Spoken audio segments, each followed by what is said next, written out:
So tell me more about Will Talk. Like I watch your reels. I check it. You guys have a nice little following going on right now. We just wanted to create a space that, being two rare ladies, we really didn't see people like us and just didn't really have that sort of community or voices that we could kind of turn to really see ourselves in that way. So we wanted to kind of make a space where others felt seen and heard and could relate to us, and also be a space to amplify other disabled voices as well.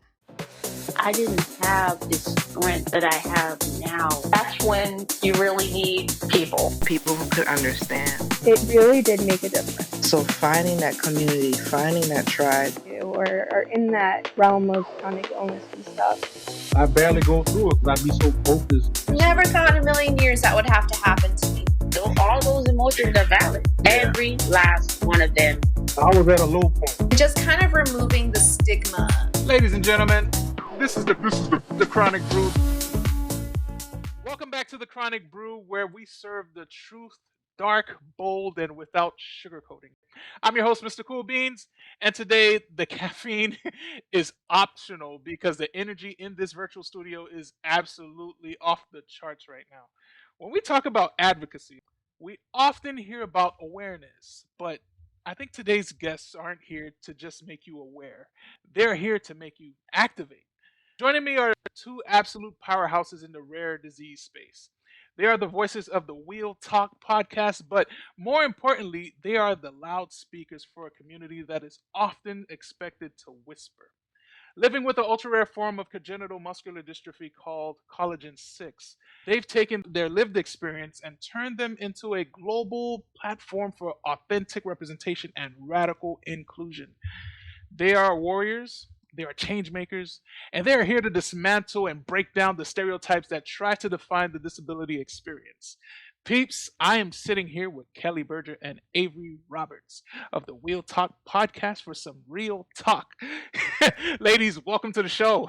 Thank you so much for having us. That was an awesome intro. Oh, stop it. I'm going to cry. Stop it. Yeah, man. Like I said, man, anybody who comes here, I do my homework, I dig into it, and I see what value you bring into the space when we're talking about chronic illness. And you guys, like I said, you guys are powerhouses. So kudos to you guys. Yeah. So sweet. All right, but listen though, before we get into the heavy stuff, because there's a lot of heavy stuff we have to jump right into, I have to know. This is our little first sip, and this is culture here. If the two of you were stranded on a desert island, and only one of you could have a fully charged wheelchair battery, and the other had a lifetime supply of gourmet coffee, who's getting the chair, and who is caffeine loaded while we wait for rescue? Who is it? Oh man, this is a question.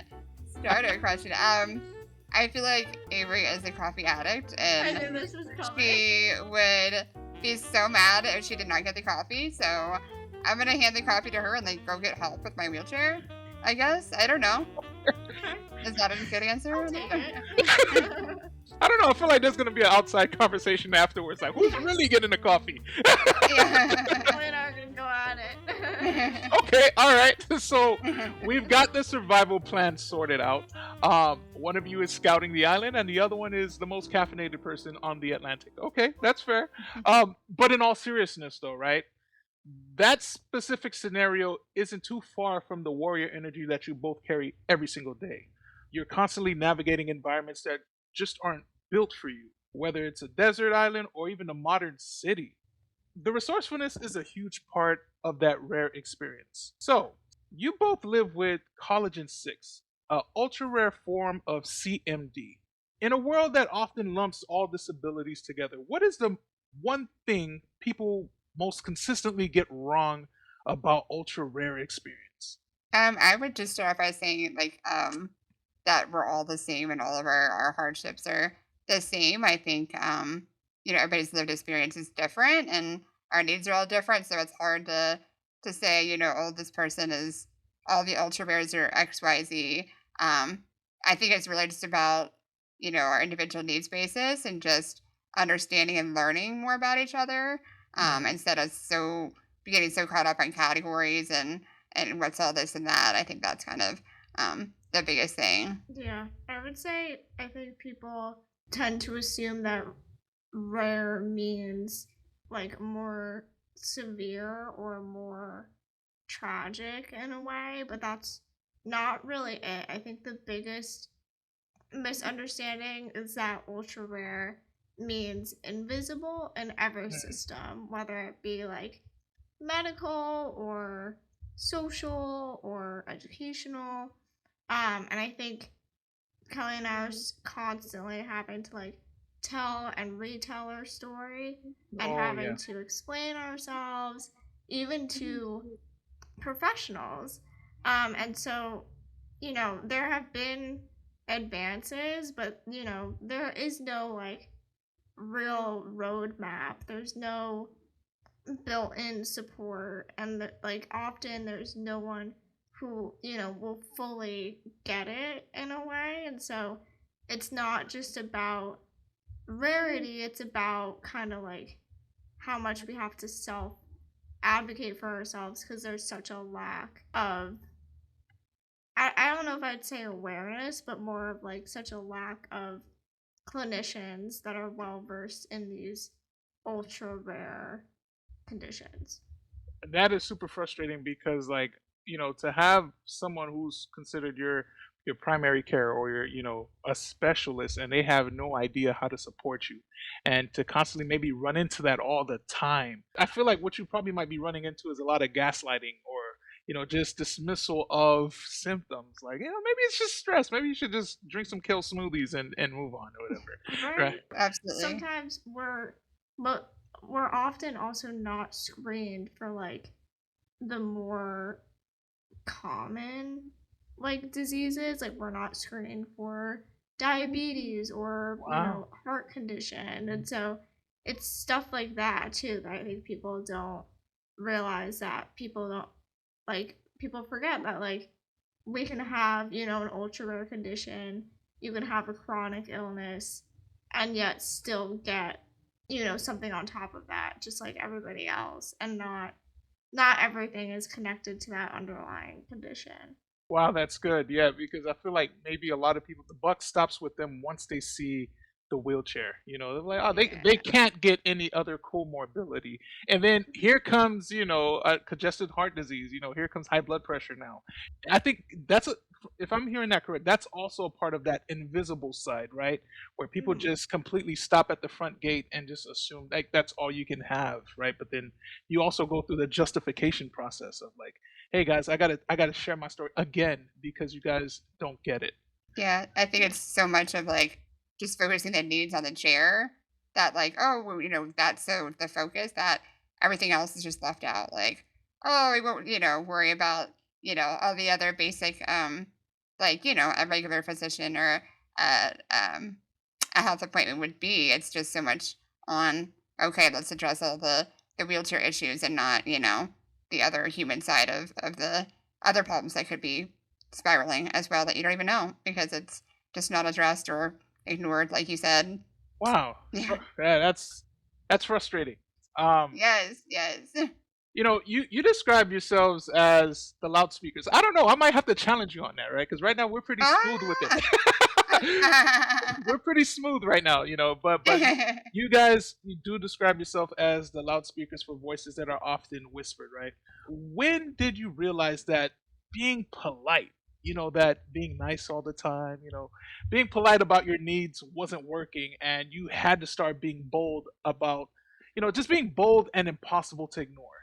Yeah, I think me and Avery actually just had a real deep conversation recently about saying sorry for like our needs. Like, oh, sorry, like we feel like we're in the way, or oh, sorry, these are my accommodations. And we're kind of tired of saying sorry. We yeah, like you said, we don't want to be polite anymore. We're feel like the world is just not built for us. And so we feel like we should all be welcomed into society and integrated and not have to be so polite about it. So yeah, we just started, being I don't want to say aggressive, but more assertive with our needs and saying, these are accommodations. This is what we need, and that's that. Yeah, I think I love that word choice, Kelly, of assertive. I think especially being from New York, for me, I Go Brooklyn. I don't know. Well, think I don't know. I don't. I I think I have kind of learned how to be direct, and I think that's just the New Yorker in me. But I've really had to use it, in these spaces and navigating these systems that the disability community has to, that often are set up to make you fail. And so I feel like there's usually a moment where being agreeable starts costing you that access to like the things that you deserve. And so like you realize, if I stay polite, I don't get what I actually need. And so for me, I think that shift like wasn't about becoming, difficult. It was about realizing that clarity is kindness to myself, really. And I think being bold isn't about being, aggressive. It's about being direct, being assertive, like Kelly said. And it's just kind of refusing to shrink to make other people happy or comfortable, or to again get what you have the right to and deserve. So Yeah, I love that because, even for myself, I find myself just being polite at doctor's office because they're the ones actually keeping me going, right? And so I might disagree in a way, but I don't want to push the envelope too quick because, I don't want them to get, frustrated or mad or feel frustrated with me as the patient, and they're going to help me. And so you fall into this weird little space where, maybe I should nod my head. But then when you go back home and you're sitting there, you're like, I should have said something. I think That's what my chart's for. My chart. Seriously, like after appointments, I'm like, you know what? Let's do this instead, yeah. After you think about it, it's hard. It's a lot. But yeah, sometimes it's hard to say the things in the appointments that, sometimes the messaging system is another alternative route to really get what you need done. Right. Yes, it's your friend. And it was something else that you guys just talked about. It was like, if I keep saying yes, like it's almost like I'm betraying myself. And that's the whole point of like just being your own advocate, because who's gonna have your back if it's not you? You learn to realize real fast that, hey, it's me and this chronic illness. Nobody's living this with me. And if I'm feeling pain here, I might bark about it. I might need to, just to make it clear, right? Thank you for sharing that. One of the most frustrating experiences for the disabled community is having, people speak for you. Like people determining what you might need. It could have been a parent, a partner, caregiver, whatever the case may be. It's everyone speaking instead of you. How do you handle those moments in real time to like reclaim your sense of agency or autonomy? Yeah, I think for me growing up, I was super shy early on. So like I would allow, whoever was with me to speak for me. But now I realize that no, like that's not okay. I need to speak for myself. So yeah, I would say I just try to address it like, hey, I would like to address that, or just trying to, I guess it can be a teaching moment for people that don't want to address you and address the person next to you. So it's like toying between that line of like, when do you politely correct it. But yeah, no, I know it's hard to have those moments and those conversations where people just don't want to address you and that you're completely invisible, like you can't speak for yourself. So yeah, that is really frustrating. Wow. To say the least. Yes. I feel like I'm also still trying to navigate when you have those people who are with you, like whether it be a family member or a friend who sees it for themselves and then is the one to be like, you can just ask her, like she can talk, and then you're the uncomfortable one. So I feel like I'm still trying to find that balance and that fine line and get comfortable with that. But I think in real time, it can be as simple as redirecting the conversation to kind of be like, you can ask me directly, or even just going ahead to answering the question yourself without acknowledging the middle person in a way. And I think it's like not about making it a whole thing or not making it a scene. It's about really like recentering it and making sure that you're the person at the center of it, as like you're, you know, the authority in your own life, because you are. And so I think the more you do it, the more people are gonna adjust, or at least Kelly and I hope so.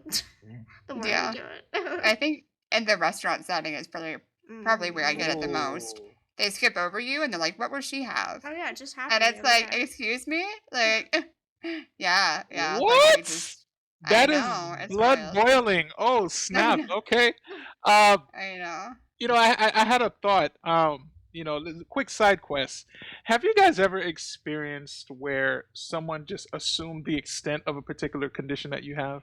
Like, I'll give you an example. I have a family member who thought my CKD ended after I left the hospital, right? As if I didn't have any other symptoms, as if I didn't have any other things going on. So I'm like, oh, they're still working on your kidneys? I thought that was finished. Like, there's no cure to this. It's a done deal. You know, this is my slow ride out of here, right? So, have you ever had any It's the experiences? beginning. Yeah, any experiences like that, like where they just assume the limited, you know, aspects of any conditions that you have? Yeah, I think a common one that I think a lot of people in the neuromuscular space maybe get is paralysis. That like we can't move our arms and legs at all, and so people are just floored when like we're stretching or moving. They're like, oh, like whoa, I didn't think you could do that. Like, yeah, it's just a common, you know, people I guess think, you know, the car accident or this or that we're paraplegic, but not everybody in wheelchairs is paralyzed. So yeah, some of us are able to move part of our limbs. So I think that that's a common one that me and Avery get as far as assumptions about our abilities in particular. Yeah. Wow. That well, you know, let's move on, because that whole skip over me at the restaurant stuff, that woo, man. Okay, but then that's a part of society, right? Because I know society, Yeah. they love the narrative of people just accomplishing things despite their disabilities too. That's an aspect with it, and you guys are showing improve on that with the podcast, and I'm pretty sure all the other advocacy avenues that you're walking into. How do you shift that conversation to show that your disability is actually a core part of the perspective and a fierce changer? You know, like it's a part of the perspective and a fierce change maker energy that you bring to the table. Like, how do you show that? Yeah, I think just letting our accomplishments speak for themselves. I like to show people, and also tell, but mostly show. Like, hey, here's my degree, here's my vehicle. I can drive. I can do all of these things. When people constantly count you out, right? Yeah. So I'm just like, watch me do it. And so I just doing those things and showing that you're able to. I think that speaks the loudest volumes. Yeah. I think that narrative completely misses the point in a way. It's not like despite, it's more of like because of. And I think my disability shapes how I problem solve. It shapes how I communicate. Like, I think a lot of people don't realize, I hear this a lot, like when I am listening to people talk about like the workplace and disability, and like I heard one woman say before, like when she was at her job, her boss told her that before he hired her, he didn't realize that she was bringing so much to the table just from living with a disability. So like she knew how to handle a bunch of calendars, handle a bunch of scheduling because of, you know, all the appointments we have to deal with, all the PCA schedules that we have to deal with. And so that, but also problem solving and communicating and all these things that she had learned just from living with a disability. And so I think a lot of people don't realize that that's kind of what we bring to the table, like how I connect, how I advocate. And it's where that kind of like creativity, but then also like adaptability comes into play. Yeah. And I think that when you frame it that way, disability stops being something to overcome and more becomes something that can really inform like the power we all hold, really. Yeah. You know, I just thought we just became like the new Avengers, right? I feel like I love it. Let's do it. Yes. yeah, no, for real. Like I think there's something great to that though, right? Because I always make the analogy like, what if none of these things ever happened to us? We just everything was just all normal, free willy nilly. We're good, right? Would we even be the same person? That same have that same vigor, that mentality to go and get them? You know that kind of would that even be a thing for us? And I like how we compensate for what we can't do anymore, and a lot of times that becomes something even greater. Like you talk about building those interpersonal skills, those technical skills. Now I'm gonna be able to do this more and fine tune this now that I have this, not necessarily downtime, but like a downtime from the normal population, right? I get to build on these things, and you have those folks who come around like, wow, you're actually doing that, and you're shocking them and showing them, hey, look, just because I have this diagnosis doesn't mean I stop being a human experience. So that was kudos, man. Okay, all right. Also, I know that we often talk about ramps and elevators, especially with you guys, with the disability, having access. I know access is also about the digital spaces, social circles, career opportunities for sure. What is a hidden barrier to access that the able-bodied person world would rarely think about? Oh, I don't know about a hidden one. I know the one that's probably the most frustrating for me is stairs. I feel like that is just the absolute thing that I am constantly left out on. And I think people just, can just quickly walk up whatever and they're into a building or into whatever. But I know that has always held me back from being able to participate in things. So that to me is the most frustrating one. I wouldn't say it's hidden. Stairs are pretty obvious, but I think it's just something that people don't think about, really. Yeah. It's just such a simple thing that, I think, kind of piggybacking off of what you said, Kelly, I think a lot of people don't realize that, like, if a building is building, the entrance to their building again, like, if you're toying between stairs and a ramp, everybody can use a ramp, whether you live with a disability or not. Not everybody can use a flight of stairs. And so it's like stuff like that. Like it's obviously we want more access because there's such a lack of it, but also we want it to just kind of be the norm, like to standardize, like to make it equal, between everybody. And so I think that's one thing. I think also like we have to plan for a lot, and so I think that is also a barrier sometimes. Like people think access is just ramps and elevators, but really like the mental load of figuring out like, can I get in? Is there a bathroom? Am I going to be able to use the bathroom? Should I go to the bathroom before I leave? Let me check Google Street View to make sure it's actually accessible. Yeah. And then like, will there be people there who understand my needs, or am I going to have to speak my truth again or stand up for myself? So it's like the constant math and like calculation. It's truly exhausting, and I would say invisible.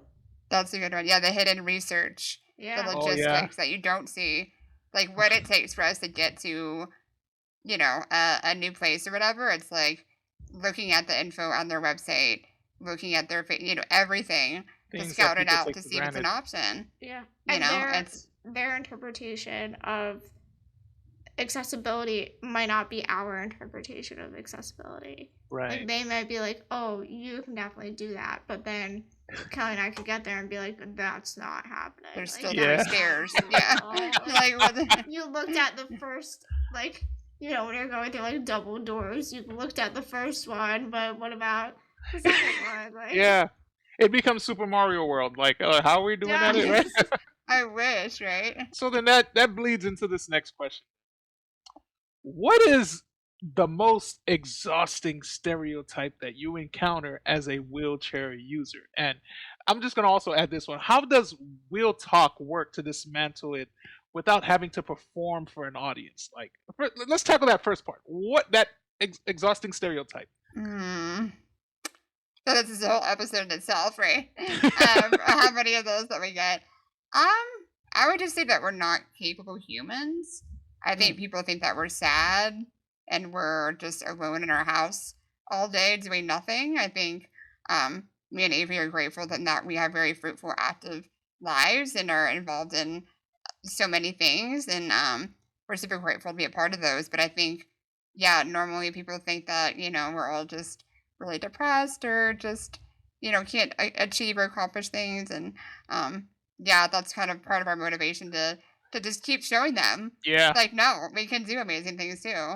Heck We yeah. just do it a different way, and it may take us longer, but we're still going to get there. So Yeah, I completely echo that, Kelly, and I think that probably my answers. yeah, I think wheelchair users are like, I think a lot of people think that wheelchair users are either tragic or helpless or inspirational. That's a major one. And we don't, we want to be inspiring for our accomplishments and our achievements, but not just existing in the world, like not just going out and doing an errand one day. And Yeah. so I feel like there's just no space for us to just be people, to just be human. And so I think what we're doing with Wheel Talk is really powerful, because you can really exist fully, like no matter who you are, be funny, be nuanced, be honest, be raw. I think without like performing as if you're an inspiration or pity. And I think just showing up fully as you are and authentically, and really that dismantles those like extremes. So tell me more about Will Talk. Like, I watch your reels. I check it out. You guys have a nice little following going on right now. Like, tell me more. Like, how'd you guys get it started? Like, was it a coffee shop thing? Like, hey, you like coffee? Like, who's getting coffee? Kind of like, I what was? wish we had that cool story. Yeah, so no, we just wanted to create a space that being two rare ladies, we really didn't see people like us, and just didn't really have that sort of community or voices that we could kind of turn to really see ourselves in that way. So we wanted to kind of make a space where others felt seen and heard and could relate to us, and also be a space to amplify other disabled voices as well. We are able to spotlight some of our friends and some people that are doing really amazing, cool things in this space. And yeah, that's been super rewarding, and just being able to kind of help others navigate the world and share our own personal lived stories. I think that there needs to be more authentic storytelling. So that's what me and Avery are trying to create with that. So hi everybody, this is Little Miss Undiagnosed, and you're listening to the Chronic Brew podcast. I know that sometimes chronic illness and rare disease can sometimes feel like different worlds. Sometimes. How can the Spoonie community, because to me, chronic illness is just one big spectrum. You're either on this end or on that end. We're one big Spoonie family. How can the chronic illness community and the rare warrior community better practice allyship with one another to create a unified front when we're advocating on social media or on podcasts, wherever the space is? I think, I know it's hard. So I feel like people, yeah, like you said, are either on one end of the spectrum or they're not. I think really just being open to learning about each side. I feel like a lot of us kind of stick in our lane, or a little too comfortable or safe to kind of venture out and see other sides. So I think more just like learning and being able to also educate others. I know that that's always quite the task to constantly educate and bring awareness, but I think if we all just have a little more compassion for one another and try to keep uplifting each other in positive ways, instead of like, oh, we can't associate with that or this, some people are kind of exclusionary in that way. I think if we're all a little more open-minded, we can all really benefit and help each other, right? Because we all need more support. Absolutely. fun story. I think I talked about this on the last episode. My biggest disappointment came from my own community, the CKD community. Oh, All because I operate from the gray zone where I'm too healthy for dialysis, but not even healthy enough to feel normal. I saw this kid who was like on the machine, getting his blood clean, and I was just very encouraging. And the question went straight to, well, how often do you get your cleanings? I was like, well, I'm not on dialysis. Well, what stage are you in? I'm stage 4. I'm only a stent away from the machine. And the feedback was, well, you're not that bad then. And I was just like, whoa, wait a minute, we're wearing the same uniform here. So I hear you there, where we sometimes we can faction ourselves off even within our own groups. We can have this super tunnel vision where we don't see the other side. And I thank you for saying that, because like that's why I wanted the Chronic Brew podcast to be something where I get to meet different folks with different comorbidities so I can learn from them. I never wanted it to be something where, I just have only my CKD peeps. They come on here, we have a good time too. But then I definitely wanted something where, if you had, collagen 6 or MCAT, I can sit with you and learn like how do you make it on the days when depression kicks in? And that way we can sharpen each other in that aspect. So yeah, I believe in that allyship, that unified front, because we're all dealing with chronic illness. We are the Spoonie community. So It's heavy. Yeah, it's yeah, really heavy.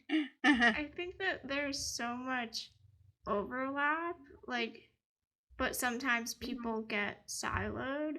I think, like, Kelly and I were literally just talking about this yesterday. Like, the disability community is so united. I would argue that we're one of the most united communities. Mm. But I feel like there are times where like the separate individual communities are a little standoffish in a way, which I think is really interesting. And I think the key is just to recognize that although we might have different diagnoses, we still all face the same systemic barriers, the same environmental barriers, and although we might have different experiences, we still all have the shared need for access, whether it yeah, be physical access or, with the systems, or like access to treatments, like just access, period. And so I think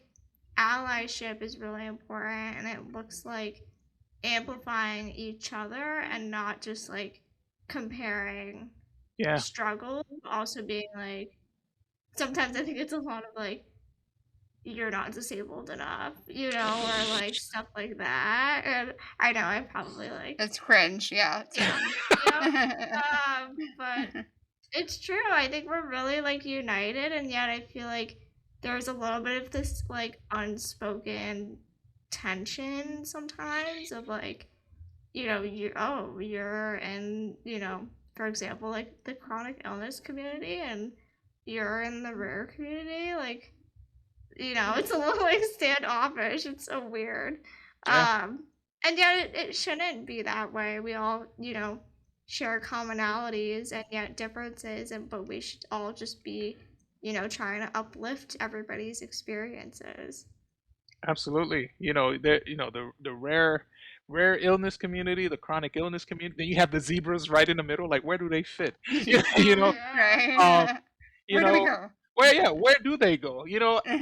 And this is how deep I am into that conversation. There's something that was sparked up recently, to where people have come to realize that society in a whole, and this is my little side quest, society as a whole tend to have a little bit more sympathy and empathy for folks diagnosed with cancer versus others who have all of the stuff that we may have that can be treatable with med management and a mobility tool.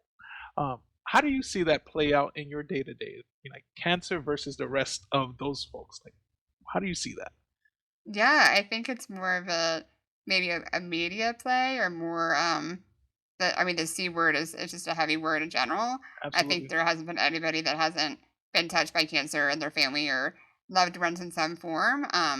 So I think it's more well known, maybe more global issue, and that, those that are rare that have another condition, like, oh, never heard of that, Yeah. not to dismiss it and say it doesn't matter, but I think cancer is so broad that it's, hard to ignore in that realm, that a lot of the other ones that, yeah, they may be, manageable, they're not, I guess, like Avery's saying, like, not disabled enough or not like worthy enough of the same level of amplification to Yeah. really get to that extent.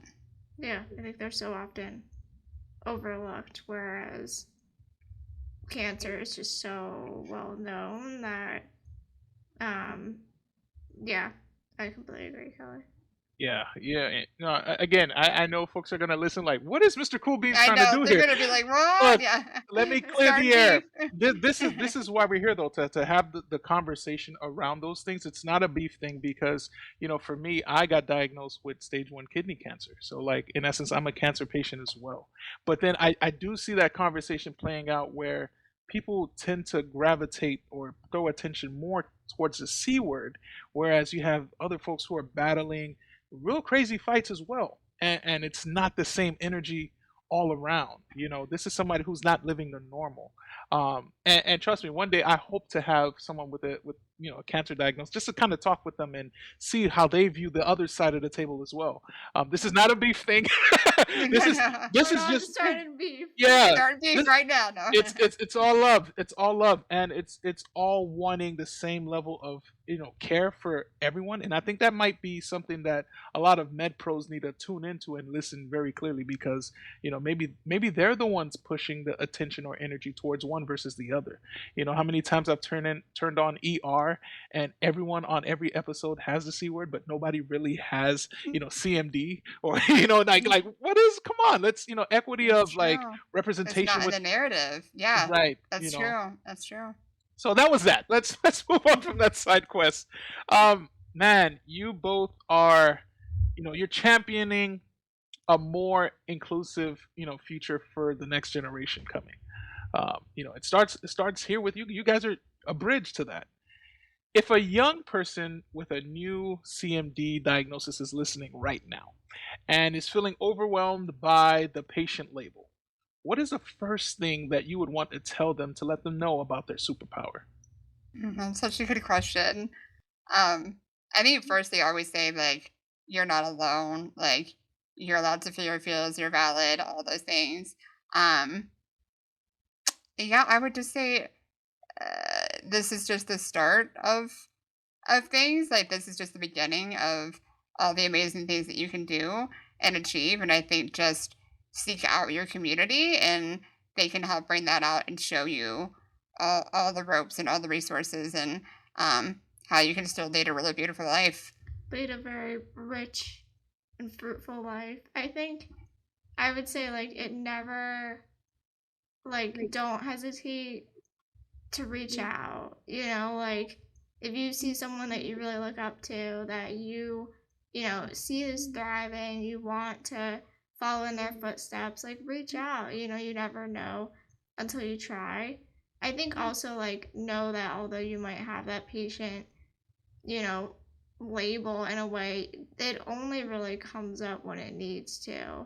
And so, like, know that you're, you can have these other labels and titles of, a student, a employee, an actor, a doctor. Like, you can do all the things that you aspire to be, even with that patient label. I think also I would say just know that your story matters, even if if the world hasn't created space for you yet.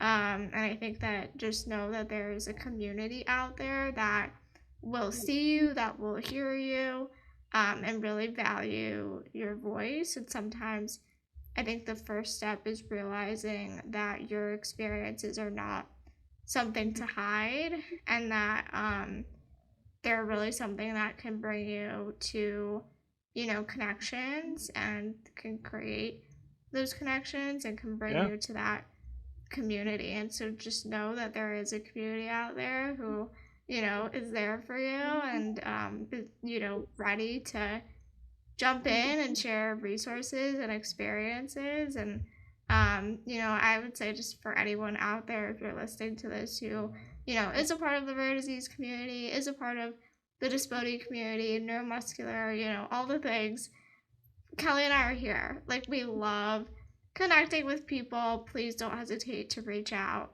And we just love being that resource, and we understand that everybody is on a different point in their journey, and that is absolutely okay.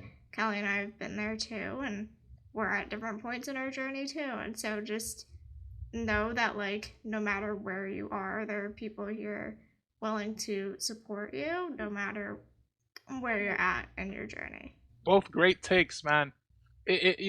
One thing I would love to just kind of chime in on your signatures with that.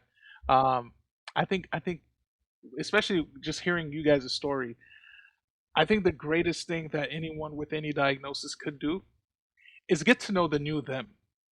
Like, I feel like the diagnosis is the second person in the wheel. They're the just the second offshoot. You're still you. Well, you're a new you.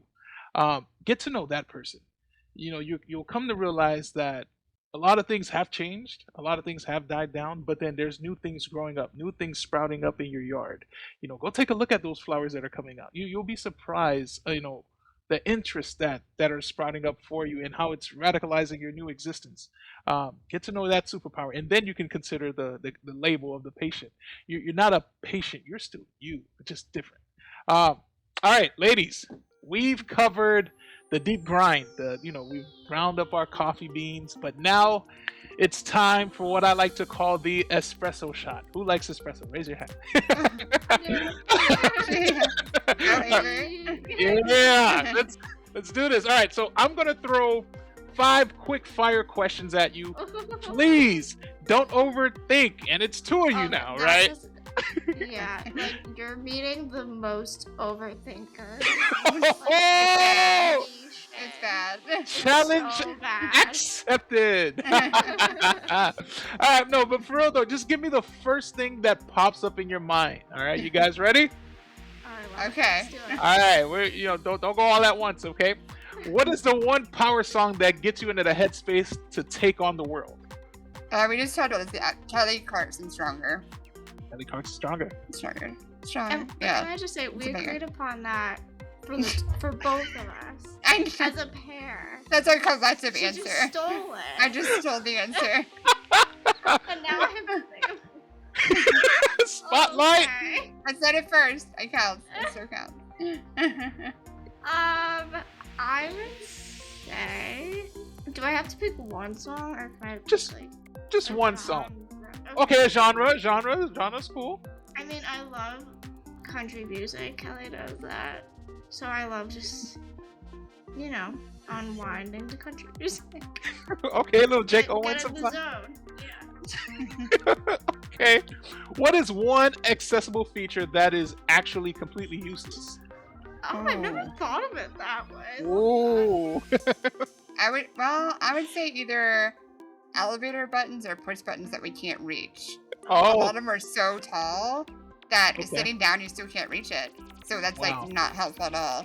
So I would say the height of push buttons in any realm are stupid because it's like, still can't reach it. Yeah. Or even the new, like, the ones where you can wave and it'll open. Like, it's not picking up my hand. Yeah. That's a good answer. Okay. If you could have anyone, dead or alive, on Wheel Talk, who would it be? Now, this is not an agreed upon answer.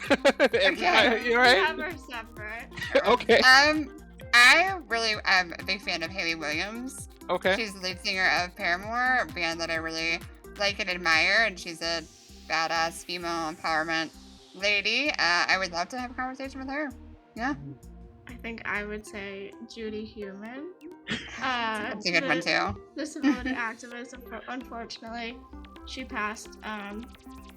It was like 3 or 4 years ago, right, Kelly? And Yeah, 3 years, we I just think. really miss her, and I would have loved to to chat with her on the pod. Now, this one is travel essential. All right. What is the one thing you never leave the house without besides the chair and the phone? Besides the chair. Kelly, you're up first. I know, I'm thinking. Oh god, what else? I mean, I think the obvious answer is like my keys. Oh wait, no, you know what? Purell. Okay, I am Purell. a germaphobe, so I need my Purell. I need my Sanitize Purell. those hands. Sanitize those knuckles. Yes. I see those brain waves going, Avery. I know, go Avery. I don't know. I feel like for me it would either be like water or like a hair tie or a hair clip, like something like that. It's pretty boring. Yeah, that was boring. Why boring? This is the Chronic Brew, girl. You gotta. I don't know. I think you're gonna say coffee. I feel like coffee was Yeah, maybe coffee. gonna be a better answer, right? Espresso. Yeah. All right. Yes, of course, some cool beans. Right. Speaking of cool beans, are you a sweet cream cold brew kind of advocate or a straight black coffee kind of realist? Oh, I'm gonna be the outlier and say I'm more of like a latte or mocha person. I'm Okay. not straight coffee. I know I'm fancy, or I don't know if that's fancy, but That yeah, is I'm pretty gonna go just like a hot latte. Little yeah, macchiato. yes, I think that's more vibe. Yeah. And I'm more of an iced latte kind of Iced girl. latte. Yeah. Okay. All right. There we go. I mean, that was the espresso shot. I love it. You know, I think we've officially captured the full spectrum of the Will Talk. Yeah, we got that energy down pack. You know, but as we begin to wrap up, you know, this cup and get ready to close this episode, I want to pivot back to the loudspeaker philosophy that you both live by. Okay. If you could activate every person listening to this episode right now, what would just be one tangible thing today that would change the landscape for disability communities everywhere? Like if we could program them with that, what would that one action be? I would say just compassion and respect. I think that goes a long way to just be respectful of all people and all needs and all abilities. I think that a lot of the common courtesy stuff is followed by the wayside sometimes in society, that we're all just in a rush and don't care and don't take the time to stop and listen and just really be immersed and fully immersed with someone who's different and to just hear their stories and accept them and not see them as different. I think if we all just realize that we're all humans and we're all here and we're all equal and that's what it should be, you know? I would say, like, and we need everybody's help in this fight. I want a future where access is just assumed. Like, it doesn't need to be requested. Like, I just want it to be normalized. I want it to be equal. I want disabled lives to be valued and not pitied or seen as an inspiration. I think I want disabled people to lead the conversations that are actually about them, and, you know, their bodies and their futures. I think I would say, like, for maybe disabled listeners or people living with chronic illness, I just want, you know, everybody to feel seen and empowered and less alone. And then I think I would just say, and validated as well. But I think for non-disabled listeners, I would say I want, you know, able-bodied people to, number one, be allies. You don't need to live with a disability to be an ally for our community. Yeah. You need those. And then also, I feel like we need them to feel curious and not guilty, but also ready to unlearn some of the tropes or the stereotypes that are so ingrained into our world and into our society. And I think that we need more people to feel like they can unlearn those, and be open to unlearning those kinds of misconceptions. Pretty much it echoes like, get to know me, not my diagnosis. You know, And it's also okay to unlearn something that you might have thought was true to learn something that's actually true. It's okay to unlearn things. Yeah. Super powerful things to help, bring or activate change in our society today. Kelly Avery, thank you so much for bringing your loudspeaker to the Chronic Brew today. To me, this wasn't just a conversation. It was like, it's always like a master class in resilience and radical inclusion. Just talking about, the things that you go through as far as like needing the inclusion, the accessibility. I think everyone listening could take away something phenomenal from this and probably see how they view disability different for sure. So thank you so much for sharing that. But before I let you guys go, Oh, no. There's before I let more. you- There's yeah, there's always more. Before I let you guys go, pretty chill, low profile. I want to make sure all the listeners can find you, know where to check out your journey. Where can the Chronic Brew find you and listen to Wheel Talk and keep the conversation going with you guys? Yeah, for sure. So my personal is at the Kelly Berger on all the platforms. Our Wheel Talk is at the Wheel Talk Podcast. So it's wheel as in WHEEL, Wheel Talk, the Wheel Talk Podcast. On all the Apple, Spotify, YouTube, all the things. And my personal is either Avery.Nicole or my name, Avery Roberts. On all, the platforms, and then Kelly said the Wheel Talk stuff. But yeah, thank you so much for having us. It was so fun to chat and clear the air and Oh, yeah. Yes. Oh, yeah, Part two.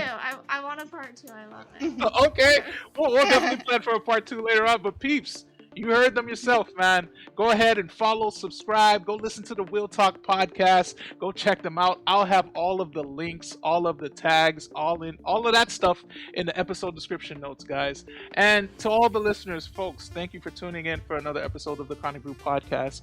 Please remember, we can make big change in our society if only we listen.